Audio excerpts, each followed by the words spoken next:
Malampuson ang Officers Convention sa Brigada 1 Tahanan nga gipahigayon sa Barangay Amas, Kidapawan City kagahapong adlaw, February 12, 2025 kung asa gipangunahan kini ni Station Manager Brigada Eva Buhayan Molina ug ni Community Engagement Specialist Brigada Laban Pagunsan uban sa kinatibuk ang puwersa sa Brigada News Team.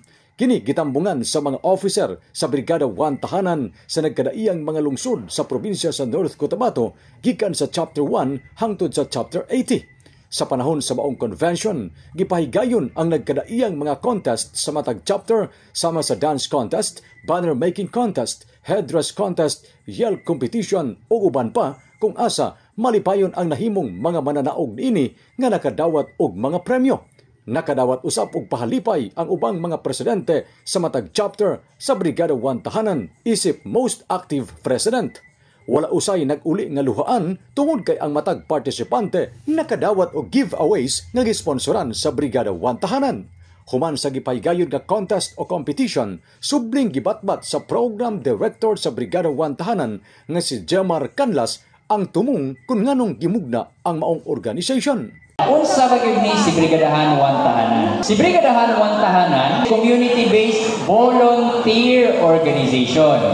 Rehistrado ta as Mutual Benefit Association. Nationwide ang atong operation, dili lang sa Kidapawan. So, unsa ang ato ang tagline?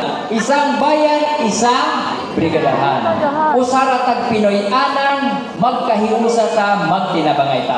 Gibatbat usab ni Canlas ang advokasya sa 1 Tahanan Party List. So si 1 Tahanan Party List, mo ni siya community-based party list.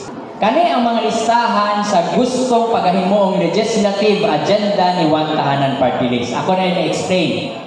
Number 1, ang Social Protection Program. Untap sa atong pagtinabangay, di ba natay hospital o mortuary, diri nga assistance?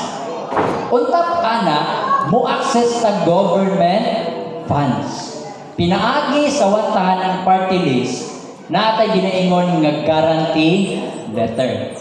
Ikadua, Social Scholarship Program. Unsa ba na siya? Ang focus ani katong mga bata nga pigado, pobre, pero desidido nga makahuman, mao nay atong tabangan. Ang ikatulo ang pinakanindot sa tanan. Stay-at-home wives na empowerment program. Unsa ba na siya? Tagaag monthly incentives ang mga nanay. Mao na. Nindot dili. Sa ulahing nga bahin, gipasalig ni Canlas nga mudaog man o dili ang 1 Tahanan Party List, magpadayon gayud ang programa sa Brigada 1 Tahanan nga mao ang pagtinabangay. Mabuhay ang 1 Tahanan Party List! Mga kabrigada, ayaw pangutana kung unsa ang matabang sa Brigada 1 Tahanan kanimo, kundili pangutana ang imong kaugalingon kung unsa ang imong matabang sa Brigada 1 Tahanan alang sa imong isigkataw. In the heart of changing lives, ako si Brigada Ronnie Sandad sa 97.5 Brigada News FM Kidapawan, the Music and News Authority.